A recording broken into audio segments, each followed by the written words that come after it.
All right. First of all, Merry Christmas to everybody. Hope everybody's having a good Christmas Eve and Christmas moving forward. We're getting ready for bowl week in earnest starting next week.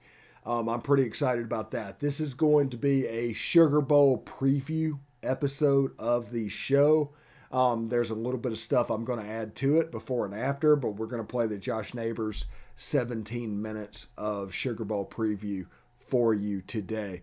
So I hope you stick around for that. But this is the Locked On Ole Miss Podcast. You are Locked On Ole Miss, your daily podcast on the Ole Miss Rebels. Part of the Locked On Podcast Network, your team every day.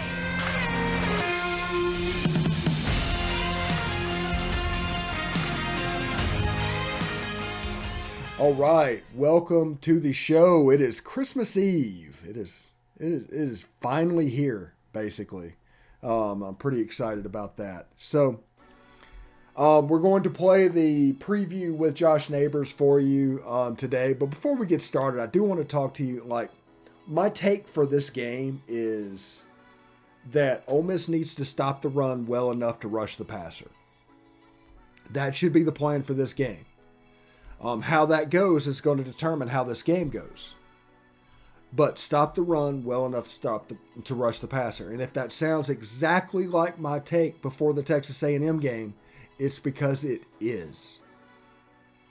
Stop the run well enough to rush the passer. If you can do that, it's going to open up. If it's, like I said, if it's a game that is 21-17, Baylor has the advantage. If it's a game in the 30s, Ole Miss has the advantage. Ole Miss wants this to be high scoring and get Baylor out of their comfort zone. So that's what I expect. I expect Ole Miss has a little bit of the better team. They have the better quarterback, although I like Gary Bohannon or Jerry Bohannon. I'm not 100% sure still how to pronounce his first name. I think it's Gary Bohannon, but it's Gerry.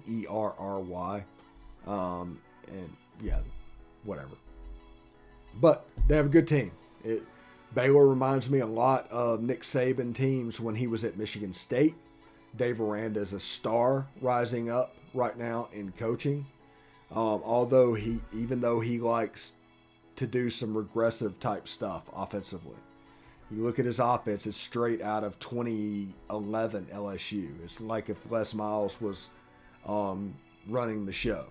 And that makes sense because the offensive coordinator at Baylor was a former offensive line coach at LSU, and there's LSU ties all over that roster. It's just funny that they went to the Les Miles side as opposed to the 2019 side. They started with 2019, it didn't really work, and they regressed fairly quickly, which is a credit to Dave Aranda and his guys. But I think, Baylor has a really good running back, a really physical running back. Ole Miss is going to have to hit that guy over and over and over again. And it's just one of those things that it is what it is. But thank you for making the Locked On Ole Miss your first listen every day. We're free and available on all platforms.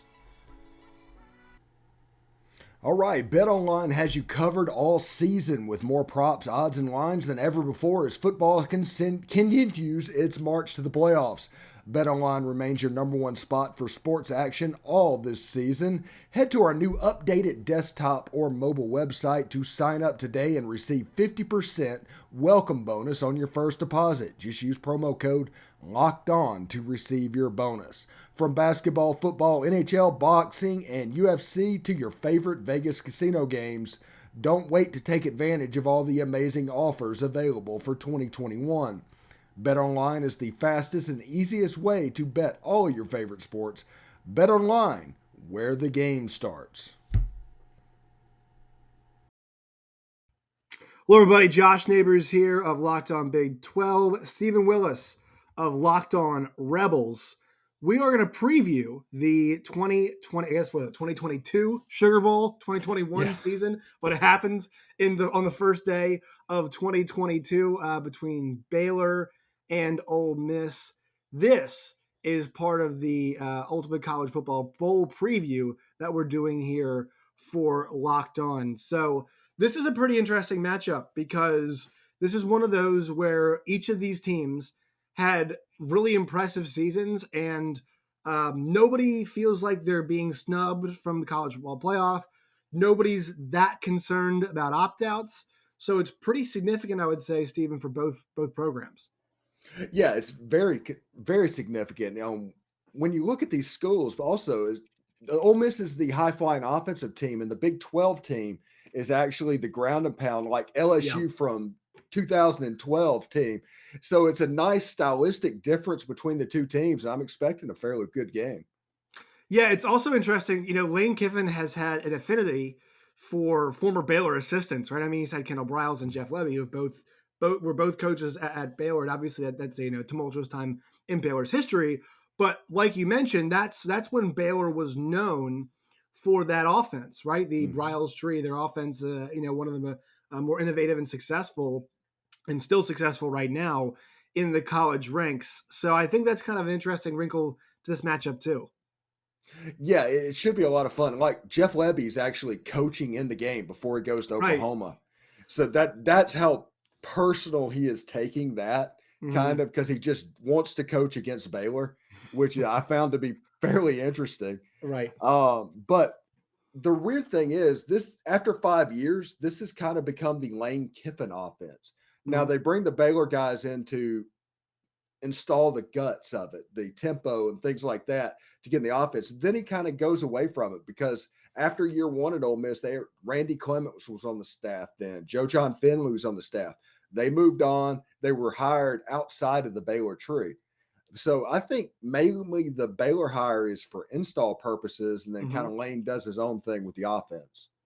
Yeah, and that's the other interesting part of this too, is there's two coaches here who were, for different reasons, rumored for head coaching jobs elsewhere, and it's just because of the success they had. I mean, 10-2 at Ole Miss. I know it's a school that aspires, to those heights, but it's really difficult in the SEC West. I mean, that is the toughest division in all of college football. There's no question about that. And what is the first 10-win regular season in program history? This game is in a lot of ways going to be a celebration of that for Ole Miss. Yeah, I think so. If Ole Miss wins this game, it's the most games won in a season in Ole Miss history. As storied as they were back in the day. Now, a lot of that is because they played 9 regular season games. Right. So whenever they were really good and just would beat everybody, it just didn't matter. They didn't play enough games in the season. But 11 regular season games, the Sugar Bowl, which means so much to Ole Miss fans and the Ole Miss program. I think Ole Miss is in position. This will be third in appearances in the Sugar Bowl history. And maybe if they win the game, they'd be second in wins. The game means a lot to Ole Miss fandom from back in the day when Ole Miss was going to the Sugar Bowl fairly consistently. So I'm looking forward to see what that means. When I get down to New Orleans, Ole Miss fans are going to party. It's going to be a party. They're going to drink New Orleans dry. So I'm looking forward to that, to see if that bleeds over into the game. How are the players going to react to it? I think they're going to be excited. Like you said, no opt-outs for this game. And with them being that excited, I'm curious, just this could be a really exciting game on both sides, even the Baylor side of the coin. This could be a really well played and a really excitement-filled bowl game for a non-playoff game. Yeah, and that is the one thing also I want to touch on, is the fact that, it's a unique spot because these guys, they're playing. And we saw New Year's Six bowls last year. The big one that comes to my mind was that A&M North Carolina game. I mean, we got a preview of Sam Howell's offense this year because none of the skill players wanted to be involved in that game last year, which was, that was such an fun offense to watch. That's not the case. And I think, do you believe Matt Corral really set the tone for that when he said, no, I'm going to play? Obviously, a guy who is a first-round talent is going to be one of the first, at least in my opinion, 3 quarterbacks probably taken. I'd say Sam Howell, Kenny Pickett are probably the 3 that you're going to see have a good chance to go in that first round. At least 2 of those 3. Do you think he kind of set the tone with that and everybody else followed suit? Yeah, I think Matt Corral is probably the greatest leader of a quarterback in Ole Miss history. Whenever he said we all need to get vaccinated, and the whole team got vaccinated. So everything plays off of his decision. He has such such a control because he leads by example and he's such a good player and he just buys into everything that's going on inside that building, which you don't see in college football very much these days. And it's going to help him whenever he advances to the next level. But yeah, I think it was his decision, and he led those guys down the road because we could have had opt-outs. Last year, we had Elijah Moore and Kenny Yeboah opt out of the Outback Bowl. Mm-hmm. There could have been easily some outbacks or some opt-outs this year with like Sam Williams and people like that. But no, none of that seems to be happening. Mainly because I think this is the Sugar Bowl too. If Ole Miss would have gone to the Peach Bowl, it might have been a little bit different. Yeah, and it's, once again, I'm never going to knock those kids for doing it. Their future is the most important thing. Jake Butt is a great example of what happens sometimes, and I know it's freak accident, but that's a guy who's going to be an NFL player, and I still think he's had a nice, okay NFL career, but, tearing an ACL going into a draft is not a great position to be in. I will say this, I'm a massive Matt Corral fan. I think he was known as kind of the wild card, a big-armed kid, and all the talent in the world. But I will say this, and I think the Tennessee game is a good example this year. The kid will do whatever it takes to win, like whatever it takes to win. And I thought they ran him way too much in that game. He was clearly not operating at even close to 100% as that game continued, stuck it out. And I think that's what you're talking about. Like, he is one of the people, and for everything I've seen at Ole Miss, from Ole Miss fans and just kind of people, on Twitter that I follow that are fans of the program, that he is beloved. I mean, he's absolutely beloved because of that leadership and because he does not seem to be, he does have a little bit of a cocky streak, sure, whatever, confidence streak, but like it also always does seem to come back to the team. Like, this is not a guy who's out there on an island by his own. This is about the group. It's about the collective. Yeah, it's kind of a weird thing, but I think the Tennessee game at the end of it is kind of what cost Matt Corral the Heisman. Yeah. When he got hurt, because the next 3 or 4 weeks, he wasn't quite 100%. Everybody was allowed to pass him in the ranks. So that probably cost him the major award by him going completely all out and giving absolutely every grain that he had against Tennessee. And it was needed. That game was needed. Yeah. And it was something, it was a huge win. But the important thing, whenever he kind of got hurt, whenever that happened, is you saw the emergence of the Ole Miss defense. And I think Ole Miss gave up over 20 points like one time for the rest of the season or something like that. And those guys building up, and you saw a team start to really gel together. Now, I'd hate to know, or I'd love to know actually, what this team would look like if Matt Corral would not have gotten hurt against Tennessee, because if that defense improved, I mean, you're looking at probably, 11-1, because they wouldn't have lost to Auburn. They had 5 trips in the red zone anyway. That Auburn game was one of those where like Lane caked, because in the end of the game, I mean, they would have been within one score if they'd kicked the field goals when they needed to, right? And that was one of those where it's like, I understand. We all get the analytics, man. We get it. But like at some point in time, and at that point, we're all operating the assumption that your quarterback's not 110%. Like, take the freaking points, man. Just take them. Yeah. They're giving them to you. Just take them. Just take them. He got carted to the locker room. I mean, it's crazy. But if there's a chance, Ole Miss should have won that game. But the analytics, and I always joke with people, Lane has a couple of games a year, and he did it with Alabama and Auburn this year, where he plays the game like a 12-year-old playing Madden. Right. That's just going to happen. And yeah, I mean, it was one of those things. It is what it is. You take the good with the bad. Right. Yeah. With Lane Kiffin, you do. And on the opposite side, just get a little bit here about Baylor. What a season from Dave Aranda. They go 2-7 his first year at Baylor. And I always say this, he is one of the most introspective coaches, if not the most introspective coach in all of college football. He was very harsh on himself about the staff that he brought in, made changes. Larry Fedora out. They bring in Jeff Grimes from BYU. They bring in Eric Mateos, the offensive line coach. Their offensive line was one of the worst in all of college football in 2020. In 2021, it was one of the top 25 there towards the end of the season. Do they have top 25 offensive line talent? Probably not. They performed that way. Yes, they did. They got steady quarterback play all the year. Their defense, and I'll stick by this, the best game that Baylor played all year was the game against Oklahoma. and I think, there's a chance that maybe this game plays out that way because of how good of a coach Dave Aranda is. But a week after getting torched by Chandler Morris, quarterback from TCU, he goes for 500 yards. They respond by going up against Oklahoma and the presumptive Heisman favorite at the end of the year in Spencer Rattler, and also a midseason kind of weirdly Heisman contender in Caleb Williams, and they beat the brakes off them. They could not get anything going on offense, and they made life miserable for them. And that just shows you that this team bought in. He really did make the changes he needed to make. They had Abram Smith, who was a converted linebacker at running back for them and was one of the best running backs in the entire Big 12 conference, a conference that is deep at running back. Every single team in the Big 12 conference has good running backs. And so for them to get to these heights this year and to achieve what they did was a testament to Dave Aranda. It was a testament to the team buying in and the changes that he had made. So I think that is where I look at this game and I say, these are two teams that are great stories, right? This is an Oklahoma State. Congratulations to them for making New Year's Six, but Notre Dame and Oklahoma State were both teams that had a potential shot at the college football playoff, and they're outside looking in.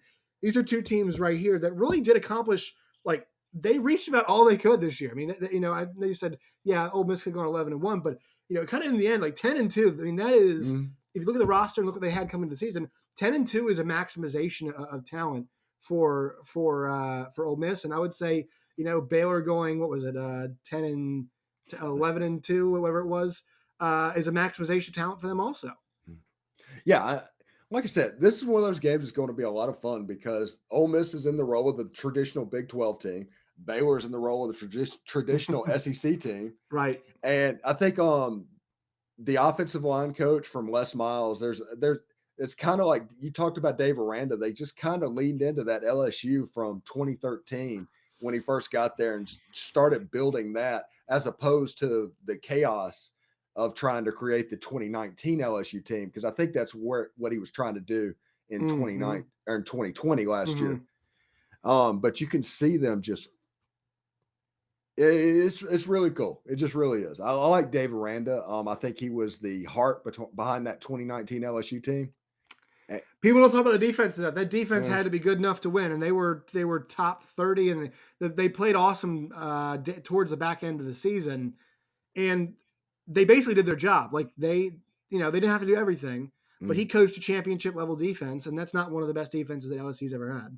No, because LSU's still trying to figure out play volume, because that's the first year they really did tempo. And, so Dave Aranda had to figure that out as well. And it was a phenomenal job by Aranda.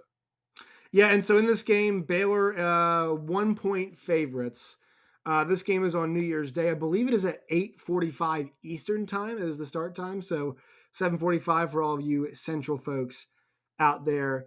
And I think from what I can tell, I'm not sure how many opt-outs Baylor has in this game, but I think the spread is interesting with, just being a 1-point. Vegas seems to think this game is pretty much a toss-up. And I do believe it's kind of this high-powered offense going up against a month or whatever, however long it was, nearly a month and dozen plus practices of Baylor being able to say, all right, what are we going to do to shut down Matt Corral? What are we going to do to shut down? Because this Ole Miss offense, to me, while it is high powered, it doesn't have the horses that's had the outside. I know Drummond's been awesome, banged up during the year at some points, but like this is a team that I feel like the guys in the backfield are almost a little bit better than the guys they've had outside this year. Yeah.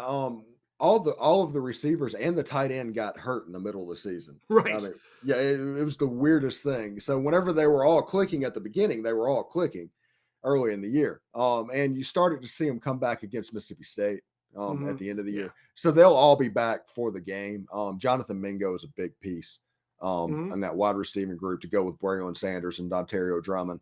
Casey Kelly will be a surprise at the tight end position to pay attention to. But you're right about the backs. This team was built around Jerry and Ely, Henry Parrish, and Snoop Connor. They're just the three-headed monster back there. And people don't realize they assume Lane Kiffin and this Baylor offense, and they're like, oh, this is just throw it around the yard. This team runs 60, 65% of the time. And I mean, they've led the SEC in rushing like the last 2 years. And this could be a fun game. The tempo is what Ole Miss really is going to try and do in this game. They're going to try and go really, really fast. Baylor wants this game to be 21-10, 21-14. Yeah.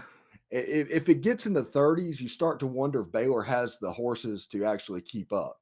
So it's going to come down to who can impose their will on the other team. Is it that low-scoring game that Baylor wants, or is it a game in the 30s that Ole Miss wants? Yeah, and let's make some picks here. So I think Ole Miss is going to win. I just think this I think they do get kind of that 30 number. I think they got a lot of time. They'll be fresher. And I think they can catch the Baylor defense early. And, I'm not sure if I think Gary Behan should be able to play, but maybe they roll with Blake Shapen. It's going to be I think it might be an open competition going into the next season. Gary did a good job this year, but Blake is, pretty able, competent quarterback. We saw that in the first half of their Big 12 championship game. So, they might get both guys some run in this game, but I'm going to go with Ole Miss winning this one. How about you? Yeah, I'm going to take the Rebels in this game. I think they're going to get about a touchdown. I'm thinking 31-24. I'm kind of right in that zone as well. Steven, where can people find you and the show and all of your work and its variety? Yes, I'm the host of the Locked On Ole Miss podcast. We're available wherever you can find podcasts, and we have a YouTube channel that is currently being built. So whenever that's up, you'll get addresses on that on my Twitter. You can find me, as you see below, at the Stephen Willis, and I'm still waiting for the Locked On Show Twitter page as well. You can find me at Josh Neighbors _. You can find the show at LO Big 12. You can find Locked On Big 12 wherever you guys get your podcast and on YouTube. Steven, it has been. Yes. Have you heard about Built Bar? That's Built Bar. Basically, it's a tasty treat that tastes like a candy bar, even better than a candy bar. It's a Built Bar. It's built with so much holiday goodness, rich and decadent flavor, covered in chocolate, but amazingly low in calories, sugar, and net carbs, along with fat. It's also high in protein. You get the best of both worlds, delicious and healthy. So many flavors, you'll have a hard time choosing. Will you have raspberry or mint brownie or cherry or double chocolate? So many different things are available for you. You friends with Santa? Tell Santa to throw a few Built Bars into those stockings with so many flavors they'd make anybody's Christmas morning a happy one. Go to Built.com, use promo code LOCKED15 and get 15% off of your order. Again, go to Built.com, use promo code LOCKED15 and get 15% off your order. That's Built.com. All right, there is the preview with Josh Neighbors. Hope everybody enjoyed that. I'm looking forward to this game because it's a difference of styles that is interesting to me. The SEC team is built like a Big 12 team. The Big 12 team is built like an SEC team. Which will be the way moving forward, the superior look at the teams? Who knows? Tune in at 8:30 Central or 8:30 Eastern on January 1st as the last NY6 bowl game takes place from New Orleans. So I expect this to be a virtual home game for Ole Miss. It is what it is. I think it's going to be a lot of fun. I love the uniforms. If you want to go back a couple of episodes ago, we talked about the uniforms. The white helmets just look fantastic. That was just really good. And it'll be interesting to see that with the powders and the white and everything. This is a rebranding opportunity for the nation, for the University of Mississippi and Ole Miss. And I do not think they're going to miss an opportunity to do this. And I think it's going to help them in the 2023 recruiting class. And also remember, Arch Manning will be at that game. And everybody that says, oh, he always goes to that game. Well, if you tell me to follow the visits, which you always do, tell me to follow the visits, then the fact that he has watched Ole Miss play 3 times over the course since this football season is relevant. It doesn't mean he's going to go to Ole Miss. It doesn't mean he's going to pick Ole Miss. But what it means is Ole Miss is in this a lot more than people realize. In fact, this recruitment reminds me a lot of Eli Manning's from back in the day. So thank you very much for making the Locked On Ole Miss podcast your first listen every day. Make sure to check out the ultimate college football preview today. Local experts, betting advice, and draft analysis. Most comprehensive college football playoff that begins today. So I hope everybody enjoys it. I hope everybody has a great Christmas. It will start to normalize Monday. Thank you very much for the patience you have shown. It will start to normalize Monday. Once that happens, you can do that. And once we get after the new year, we'll start doing live shows again. So thank you for tuning in, and we'll see you next week.